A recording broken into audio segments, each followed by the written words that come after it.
Hello, this is Rudy Giuliani back with Rudy's Common Sense. And today's episode will prove to be really, really fascinating. We have with us a very special guest, the sage of South Central, very, very deserving of that title, someone who brings a great deal of insight, wisdom, understanding, knowledge to America, sorely needed, Larry Elder, and ran a very, very important race for governor of California in the long, long process of hoping to bring California back into the Republic, like we're trying in New York. So I don't feel bad saying that we're in the same position. Larry, it is a great honor to have you. You know, I think you're one of our very special voices helping America. Well, Mr. Mayor, as always, thank you very much for coming on. And thank you for the kind tweet you did about my show. You tweeted something to the effect of that Larry's show on Epoch Times, which, by the way, you can see on Larry with Epoch, EPOCH.com. You said the show was required viewing. And I sent it to the whole company, and they were just blown away from it. So thank you again for that, Mr. Mayor. Oh, it is. It is. It's a fine publication, one of the best in America. I look forward to it every day, and then I look forward to the weekly edition, and I particularly look forward to your show and your observations. They're always very insightful, and we learn something from it. Can I just go back a little bit, because I just think your two documentaries, Black Lives, the second one taking on Black Lives Matter, but the whole two documentaries on Uncle Tom were seminal works that brought together many things that Black conservatives, Black Republicans, and others have written about the difficulties and the problems and the issues. But you brought it together, like you always do, in a concise way where people could really understand it. And then you lived it when you ran. It was almost as if you lived out what you had written about. How bad was that race, Larry, when you ran for governor? Well, it was bad in the sense of the way I was treated by the media, but I anticipated that. One writer for the LA Times, her initials are Erica D. Smith, wrote a piece, Mayor, headline, Larry Elder is the black face of white supremacy, subheadline, you've been warned. And another writer for the LA Times referred to my views as white supremacist. So I was opposed by the LA Times. They did an editorial opposing the recall itself, calling it undemocratic and supporting the retention of Governor Gavin Newsom. The Sacramento Bee, very influential newspaper, same thing. So I was treated the way I pretty much thought I was going to be treated by the media. Having said that, I thought the race was something. It was exhilarating. I had never run for anything before other than third grade class president. Yes, I won. You did. You never had one before in my life. Are you kidding me? I never thought about being a politician. Oh, I remember that. Yeah. I always thought of politics as a spectator sport. I never ridiculed politicians the way some of my colleagues on talk radio do. And I knew it was a hard gig. But I never in a million years ever thought about running for office. I was approached by so many people I respect, like Dennis Prager, without whom I wouldn't be on the radio, my pastor, Pastor Jack Hibbs, a man named Lionel Chetwynd, who's a conservative filmmaker who became the chair of my campaign, and a local activist named Jenny Sand, who kept writing me and telling me that I had a shot to perhaps win on a recall election, because on a recall election, if 50% plus one voted to recall Gavin Newsom, whoever got the greatest votes on the replacement side, and there were 46 candidates, counting myself, would become governor. So conceivably, I could become governor with as little as 30 or 35% of all the votes cast, had the ball carry him the right way. Now, as you know, 50% plus one did not vote to recall him. But on the replacement side, I got 3.5 million votes, more than virtually all the other 45 combined. I carried 57 of 58 counties. The only one I lost was San Francisco, and I lost that by, wait for it, 149 votes. Now, the party itself did not endorse me, either state or local. They wanted a guy named Kevin Faulconer, who was a two-term mayor of San Diego. I carried San Diego County by 30 points. We raised $22 million in 7.5 weeks. I got in with 7.5 weeks left, 150,000 individual donations. Half of them were from outside of California. And when the race was over, I went to Key West with my girlfriend to kind of just chill out. And so many people kept buying me drinks, buying me dinner, which is why I've gained 50 pounds, haven't been able to lose it. And many of them said, Mayor, no kidding, Larry, you should consider running for president. And so now I'm giving it very strong consideration. And I spent some time in Iowa recently, New Hampshire recently. I endorsed Zach Nunn, who won his House race in Iowa. I endorsed some people in New Hampshire who didn't, unfortunately, win, but I've made some inroads, met some people, and I'm giving strong consideration to running for president. I'm under no illusions. I'm not doing it to displace anybody, and I'll do the same thing as I did when I ran for governor, which is I didn't say one single negative thing about my Republican rivals. They did not return the favor, but I didn't say one negative thing about any of them because the issue is crime and homelessness and cost of living and the way the man shut down the state in a more severe way than anybody else, even California, and so forth. But there are two things I think I bring to the table, Mayor, that I think the other candidates don't. The first is this. I believe the central domestic problem in America is a large number of children who enter the world without a father in the home married to the mother. 70% of Black kids, that's their situation. And Obama said a kid raised without a father is 5 times more likely to be poor and commit crime, 9 times more likely to drop out of school, and 20 times more likely to end up in jail. 40% of all American kids enter the world without a father in the home married to the mother. It is a national scandal, and I feel that our side does not talk enough about that.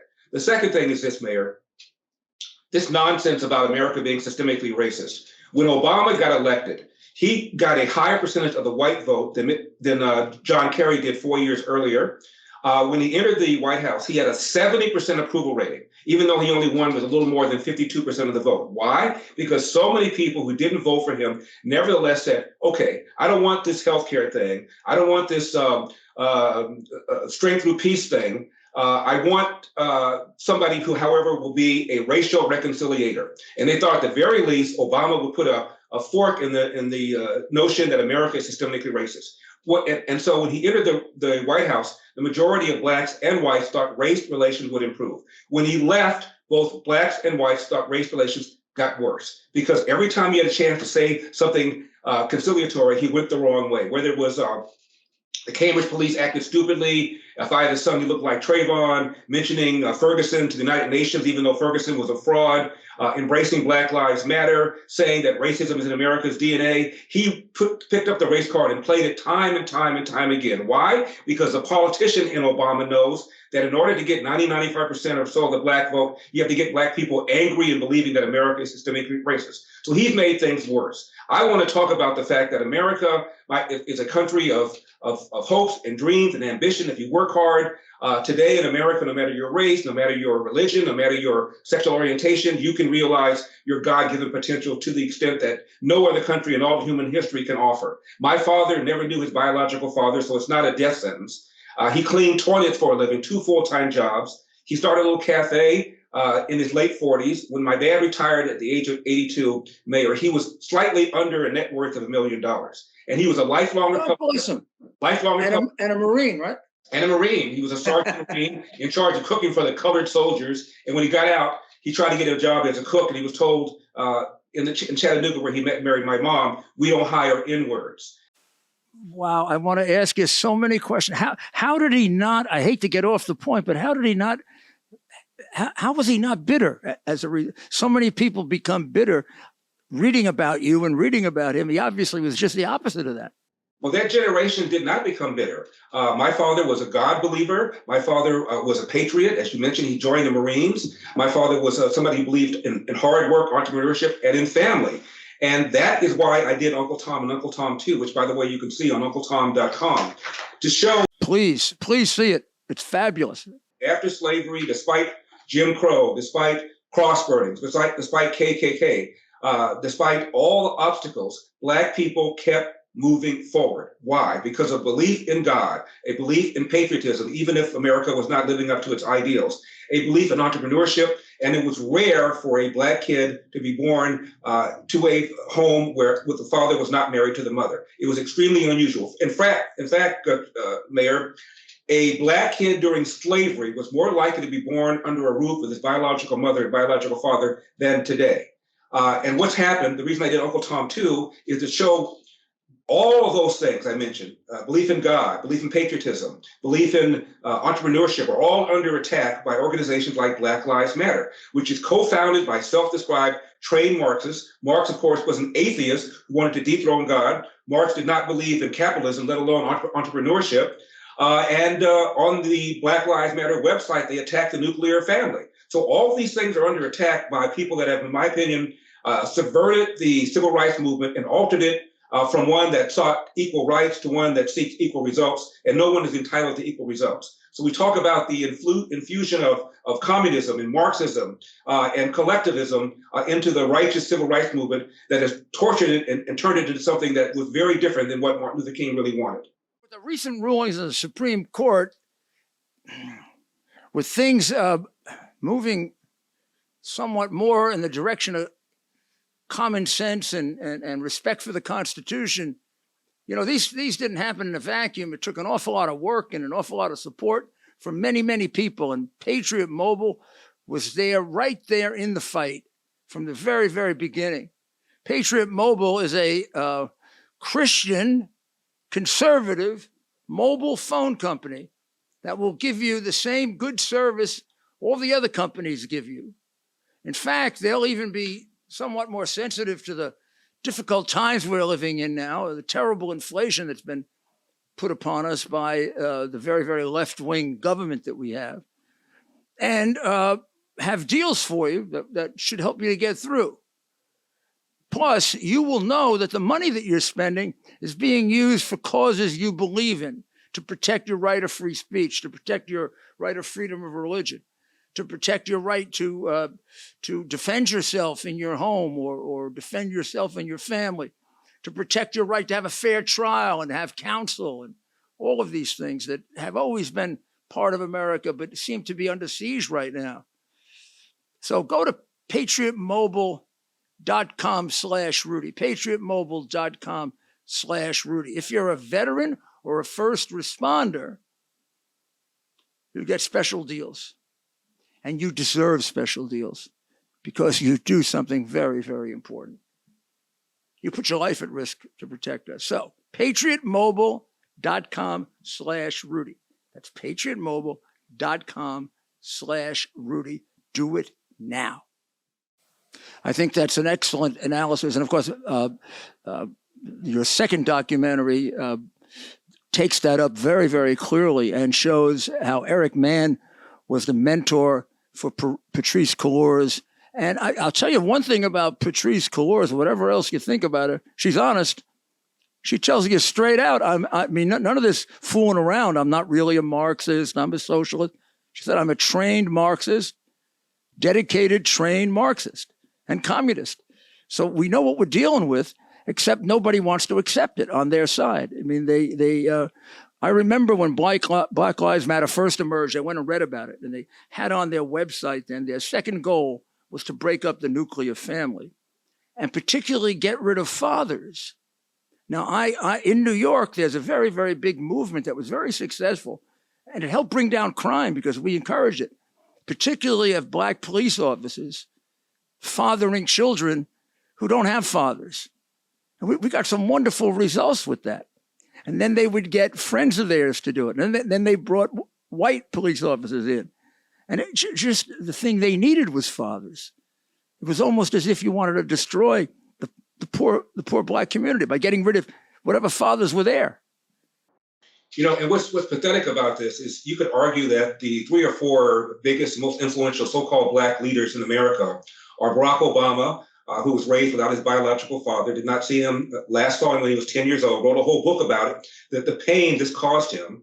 And Obama has talked a little bit about absentee fathers, but not very much. Jesse Jackson grew up in South Carolina.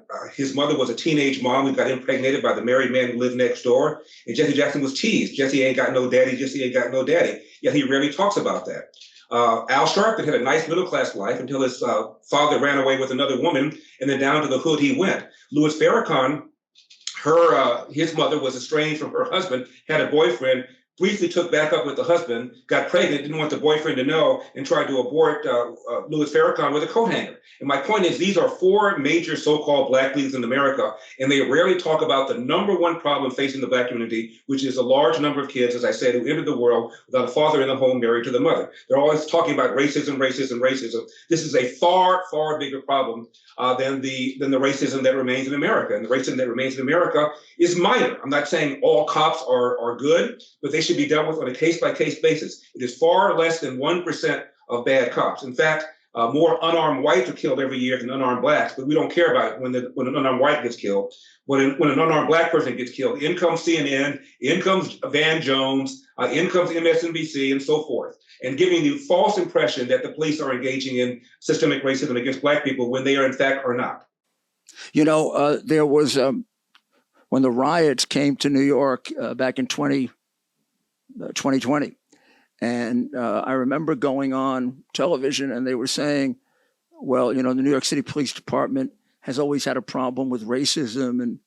And they were shocked to find out that we're not a majority white police department.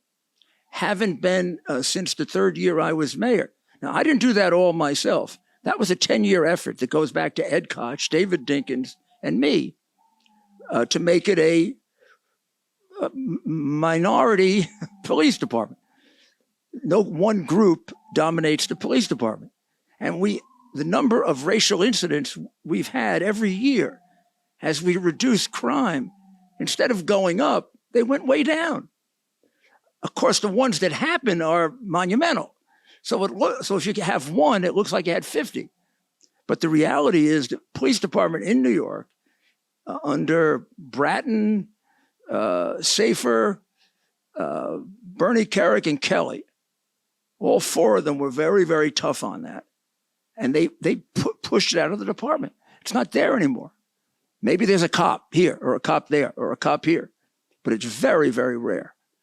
Mayor, same thing in LA. I'm in Los Angeles. Los Angeles is roughly 40% Hispanic, as is the LAPD, roughly 30% white, as is the LAPD, roughly 10% black, as is the LAPD. And the remainder are Asian Americans, as is the LAPD. We had back-to-back black police chiefs, including when O.J. Simpson murdered 2 people, and still people ran around talking about the racist criminal justice system, and Mark Furman planted a glove and all that BS. And by the way, Black Lives Matter started not because of Michael Brown, but because of the death of Trayvon Martin, right, by a neighborhood watch guy. And of course, George Zimmerman, the man who shot and killed Trayvon Martin, was found not guilty by a jury. Now, it's true there were no blacks on the jury, but there was a black alternate who said he would have ruled the same way, not guilty. And none of the jurors said that race entered their calculation whatsoever. So the whole basis for Black Lives Matter is fraudulent. Yeah. Now, Larry, you've made a couple of what would you call putting your foot in the water kind of trips to New Hampshire and for president. So what do you think has to be done to overcome where we are? People are so discouraged, and I think maybe they were let down by they had too high expectations for this election, and just generally, I mean, I don't want to sound like just a prejudiced Republican, but Biden doesn't do anything right. If there's a wrong decision to make, he figures it out and makes it. It's uncanny. It's uncanny. And then just when you think he's kind of straightened out, he gets Cambodia mixed up with Colombia. And you wonder, what are you dealing with? So what do you tell people we have to do to get charge of this and start going on a positive course? Well, when you look at the data, it suggests we should have done better. 77% of Americans believe we're on the wrong track. 58% of Americans believe that Americans' best days are behind them. Only about 4 or 5% believe we're on the right track. One would have thought we would have done a lot better, but I think there were a number of factors. The first is I underestimated the anger that so many people on the left, Democrats, Independents, had over the reversal of Roe v. Wade. Even out here in California, the governor won overwhelmingly his reelection, but even in districts where his opponent won, there are some conservative districts in California, the majority of voters still voted for what's called Proposition 1, which so-called codified abortion, even though abortion essentially it's not going to change here in a blue state like California. It was still on the ballot. And even in states that were carried by the conservative candidate for governor, the majority of people in those counties still voted for Proposition 1. So we underestimated the anger that so many people on the left had about that. I also think that we underestimated the number of young people that would come out and vote because of Joe Biden's loan forgiveness program. From a political standpoint, it was genius. From a financial standpoint, of course, it was disastrous for our country, but it got a lot of young people to vote who otherwise, I think, would not have voted. Finally, I underestimated the willingness of people to embrace this ridiculous notion of election deniers. Hillary's been running around for 4 or 5 years saying that Donald Trump was illegitimate, election was stolen. Al Gore to this day believes Supreme Court put George W. Bush there. You got Stacey Abrams running around talking about voter suppression. You have Benny Thompson, the former chair of the January 6th committee, in the first week of January 2005, joined 30 other Democrats and Barbara Boxer with the approval of Hillary Clinton, senator from New York, to overturn the election in Ohio, claiming without any evidence that the default voting machines had been tampered with. So I thought when the Democrats started yelling and screaming about Republican election deniers, that they would look like hypocrites and nobody would take that seriously. Well, it turned out, based on election polling, exit polling, a lot of Democrats were motivated to come out because of so-called their opposition to election deniers. And finally, there's this. About a third or more of people claim that they voted because they wanted to send a message to Joe Biden that they did not like his policies.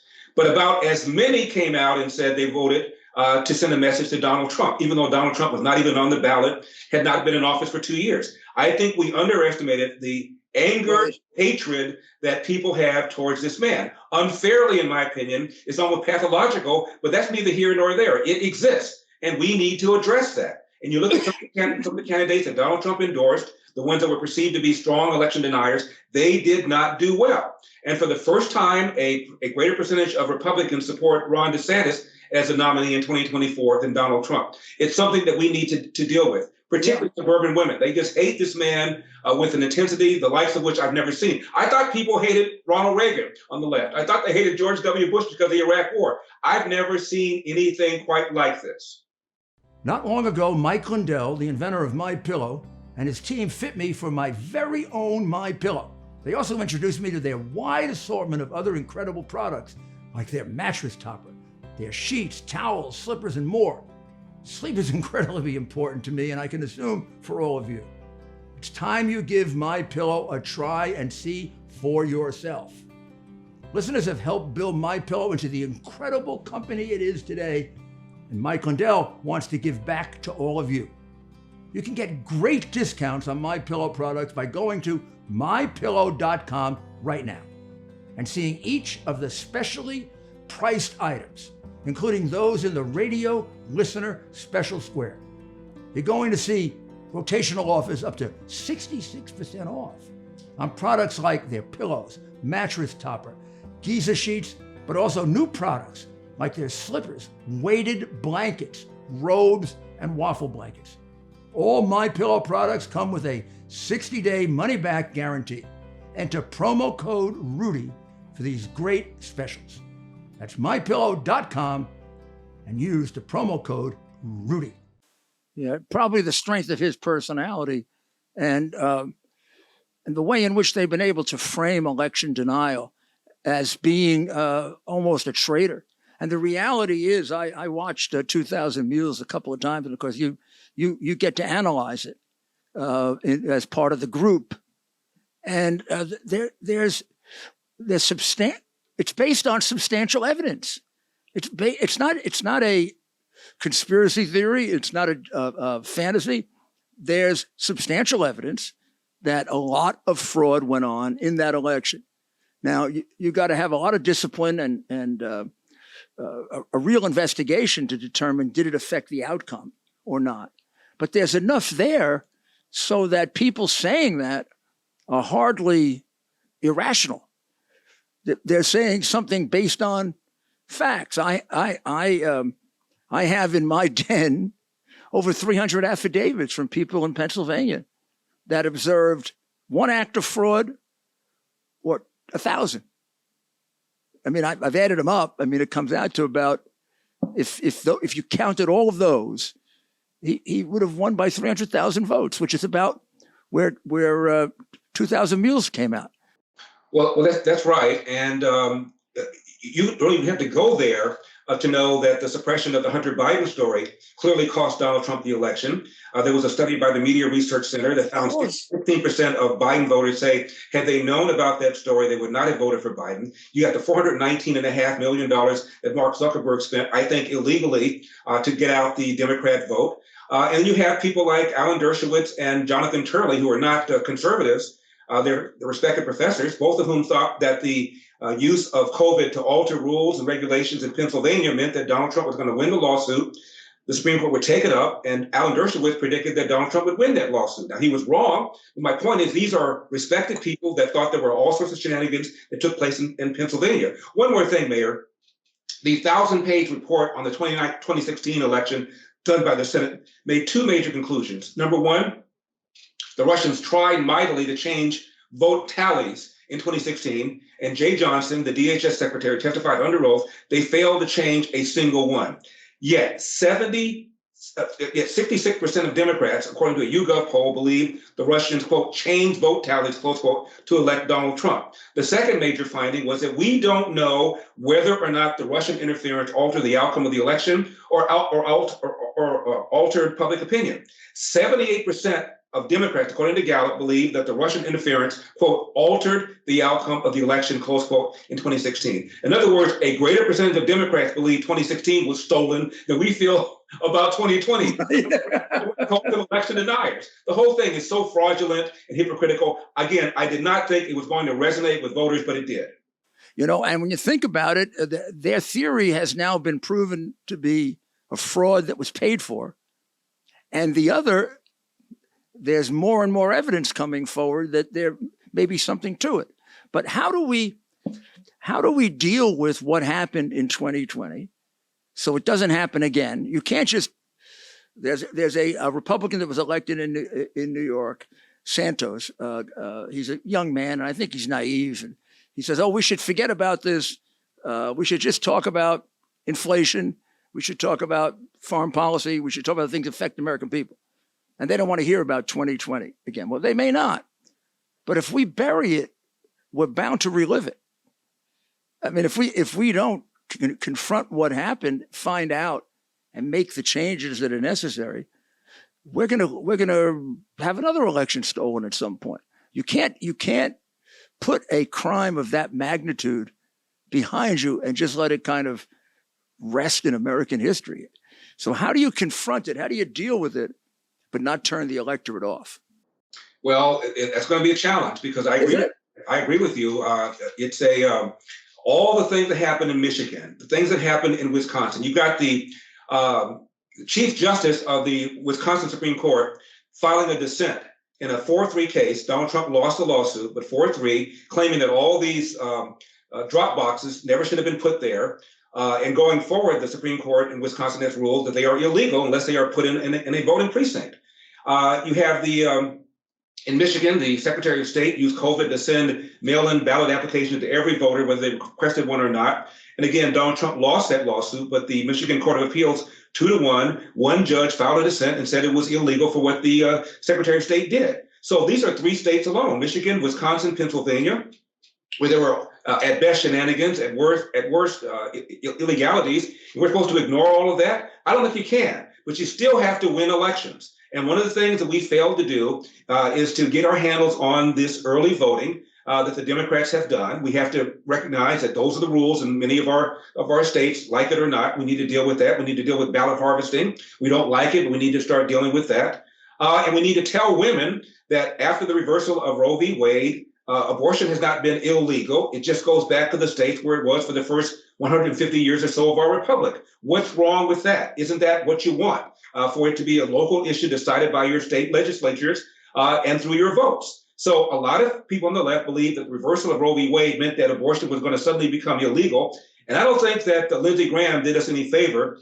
Yeah, sure. Federal law that would ban abortion after a certain number of weeks. There shouldn't be a federal law for or against abortion. It should be a state and local issue. And I think that was a huge mistake for Lindsey Graham to have made that statement publicly. I watch a lot of CNN. I watch a lot of MSNBC. Yeah, they jumped on that. They jumped on all over that. And of course, yeah, they jumped all over it. They made it a complete ban.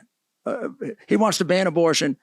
And the minute you put the word ban into a sentence, they'll do that to you. And, you know, they got off the hook for being, I thought at the very beginning that this was going to be different because I was shocked when they passed a bill in New York that permitted abortion in the 9th month and the 8th month.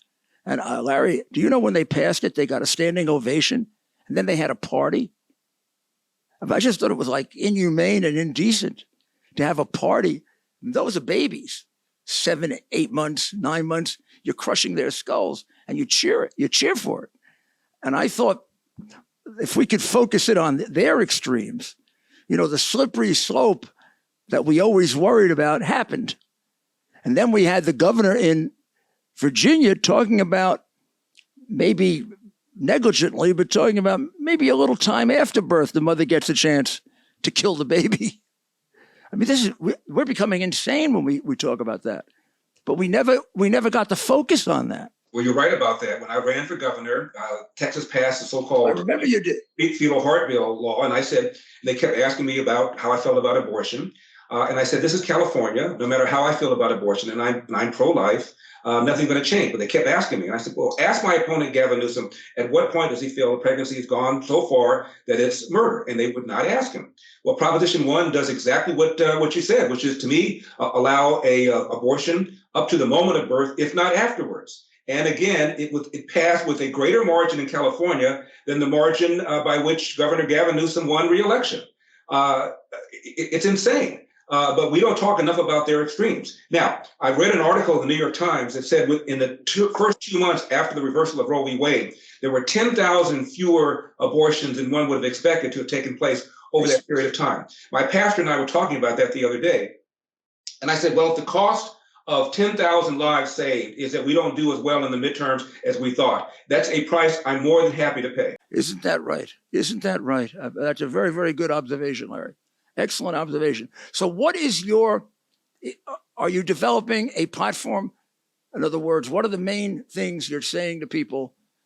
Because I remember campaigning in New Hampshire, the trick in New Hampshire, you have to meet everybody 5 times. And then on the 5th time, they'll tell you if they're going to vote for you or not. So what are you leading with? The economy, foreign policy, the military? I mean, there's so many things that you could be talking about. Crime. In my state is the one state where crime comes out ahead of the economy. Usually it's the economy crime in New York, because the crime wave this time has reached upstate New York. Always traditionally, crime was in New York City. Upstate New York was the economy. The cities in upstate New York per capita have more crime than New York City. Rochester set a record for crime last year. So it's a statewide issue in New York. But what do you talk to them about? What seems to be? Well, what I talk about, of course, is the economy. I talk about the taxing, the spending, and the excessive regulation. I talk about how we used to be energy independent. But then I talk about what I said before. You mentioned crime. A crime is a direct function of the breakdown of the nuclear intact family. If you come from a home with a mother and a father, you're far less likely to ever commit crimes than people that come from homes with just a father. And so I think, again, this issue of kids being brought into the world without a father in the home married to the mother is something we don't talk enough about. And finally, I want to, as I said, dismiss the notion that America is systemically racist. We've got wokeism everywhere. You can't have it both ways. You can't have diversity, inclusion, equity in every single thing, and then simultaneously claim that America remains systemically racist. America is a country of hopes and dreams. And again, if you are willing to invest in yourself and believe in the values of hard work, Judeo-Christian principles, the American dream remains alive and well. And that's my message. Yeah, I believe that a successful candidate, a good candidate, a candidate who makes a contribution, win or lose, is one who sets out a positive vision and then shows you how to get there, and then does the criticisms within that positive vision. You have to deal with negatives, but that can't be our entire campaign can't be Joe Biden was a terrible president. Our entire campaign has to be how we're going to make America great again, how we're going to make America the shining city on the hill. I'm picking Trump and Reagan because they were our 2 most successful, really, in doing that. And then under that, you can do a lot of criticizing, but they have to look at you as this guy can take us forward. He's not just a critic.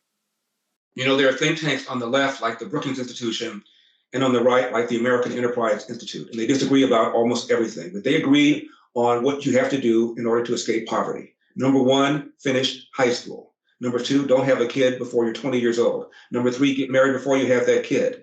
Number four, get a job, any job. Don't quit that job until you get another job. And number five, avoid the criminal justice system. You do that, you will not be poor. 100%.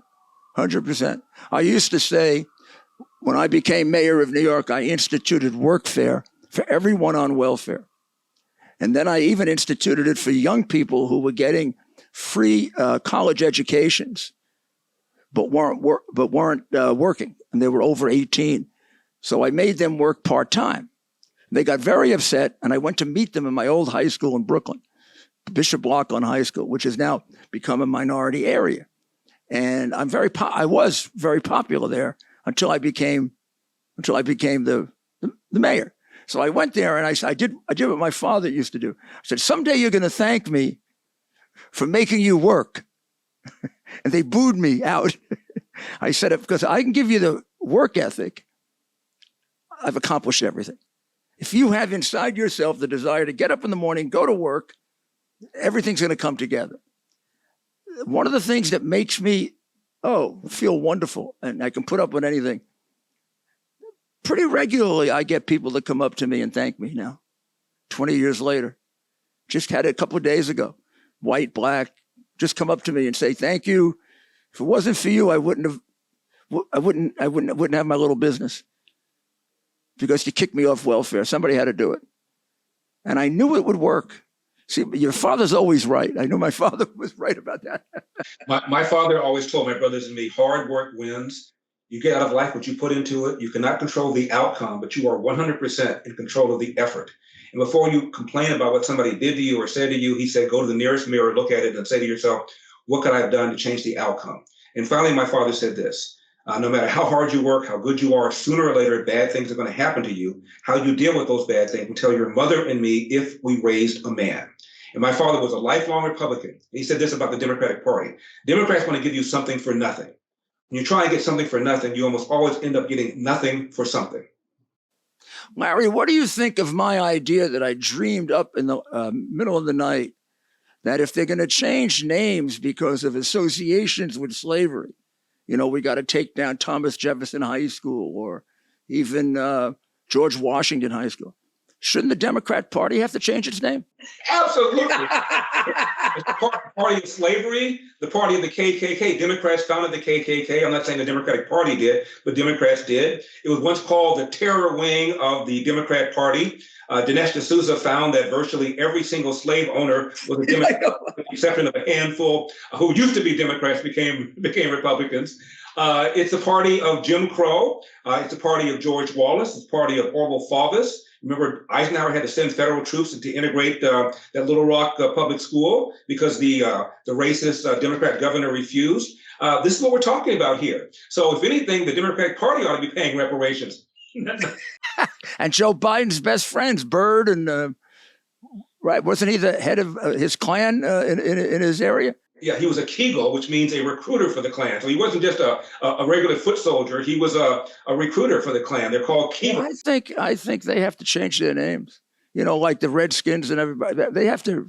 It's not right. And then there's this big lie that all of a sudden, after the passage of the civil rights bill in the mid '60s, there was a big switch. All the racist Democrats left that party, became racist Republicans. Nonsense. Look at all the Democrats that voted against the civil rights bill in the House and in the Senate, and find out how many of them switched parties. In the Senate, one did, Strom Thurmond. All the rest of them were born Democrats, died Democrats, including Al Gore's dad, who participated in what was then the longest filibuster in the history of the Senate to make sure the bill never came on the floor for a vote. They were born Democrats, raised Democrats, died Democrats. It's nonsense. The South became more Republican for the same reason most people become more Republican. The Democrats became crazier and crazier, became more union, became anti-military, and high taxes. And people in the South didn't like that. And they also became more pro-abortion. People in the South didn't like that. So gradually they became more and more Republican, not because of racism.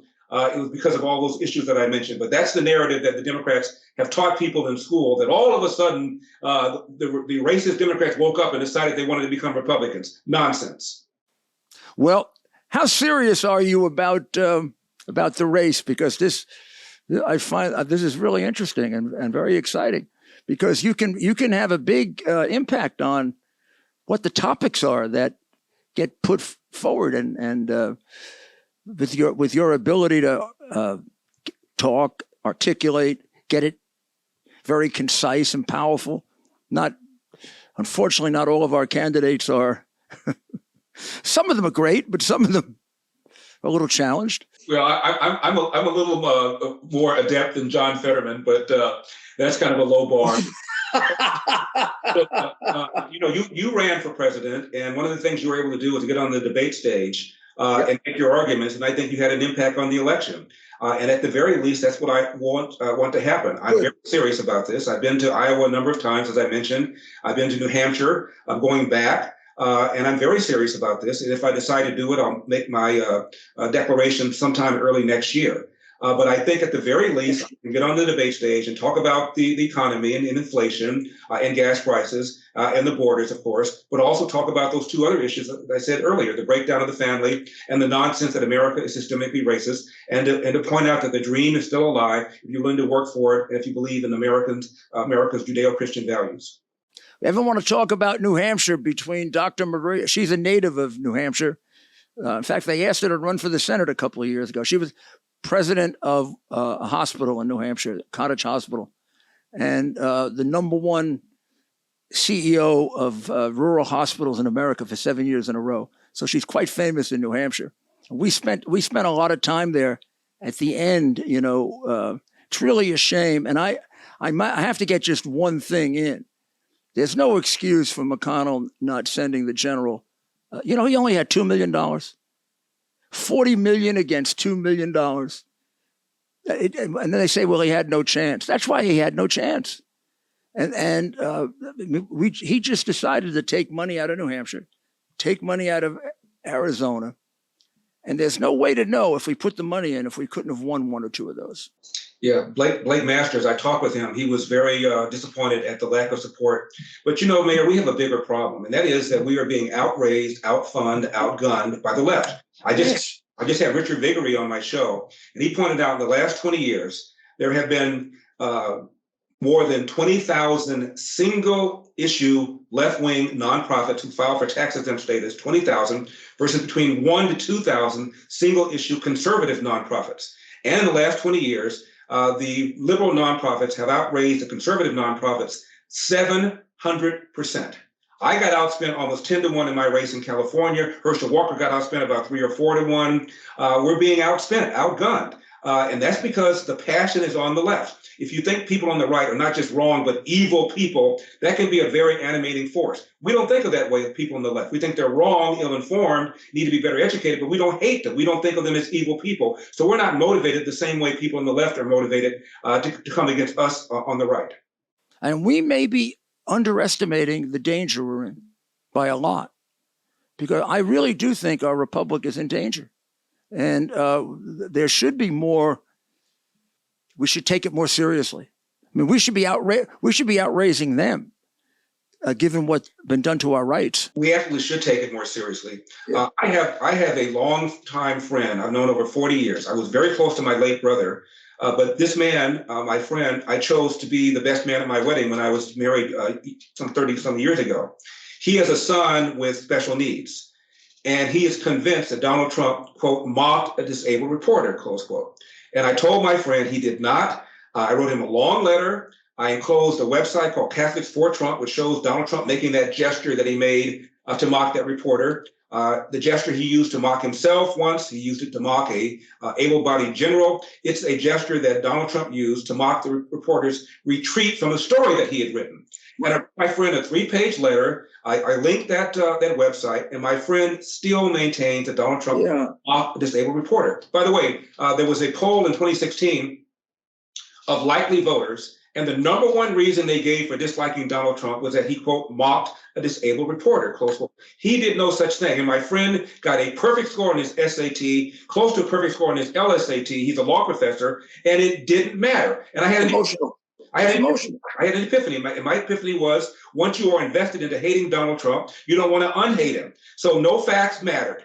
And it's a truism that Donald Trump supposedly said there were good Nazis and bad Nazis on both sides in Charlottesville. He did no such thing. He was talking about there are good people and bad people on the issue of whether or not there ought to be a Confederate monument in the public square. And I heard Hillary the other day just say that Donald Trump said drink bleach about COVID. He never said that. So these are things that the left believes. They're factually untrue, but they hate this man so much they're embracing the lies because it corroborates their hostility, antipathy towards Donald Trump. It's almost pathological. I've said on my show, Mayor, that maybe Donald Trump should have developed a vaccine for Trump derangement syndrome. I did too. I've said that also.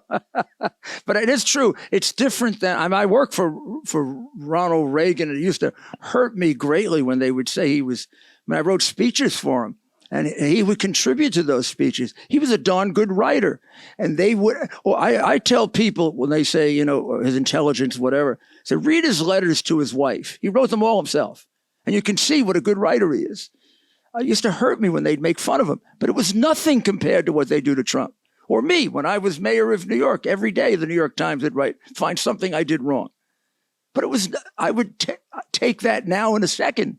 It was mild compared to what Trump set off something, and maybe we don't understand it yet, but he set something off in them that it was just different. It was just of a much higher degree of fear. And Mayor, I think one of the things he did is that he popularized that expression, fake news.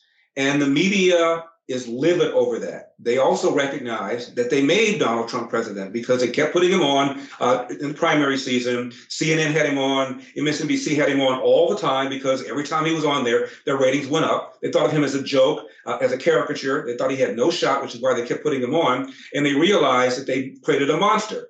And they wanted, in my opinion, for the rest of his term to undo the, quote, damage, close quote, that they did by boosting his candidacy, by giving him so much free publicity. So Donald Trump has popularized this expression, fake news. It's gotten a lot more people looking at news in a much more discriminating way than was the case before Donald Trump arrived on the scene. And they feel they made him and they wanted to unmake him. And they hate him, again, with a passion, the likes of which I've never seen. Well, this has been a fascinating discussion. We're going to have you back on, not just as the sage of South Central with unbelievably wise views on American politics and society. We're going to have you on as a candidate. Well, I appreciate it.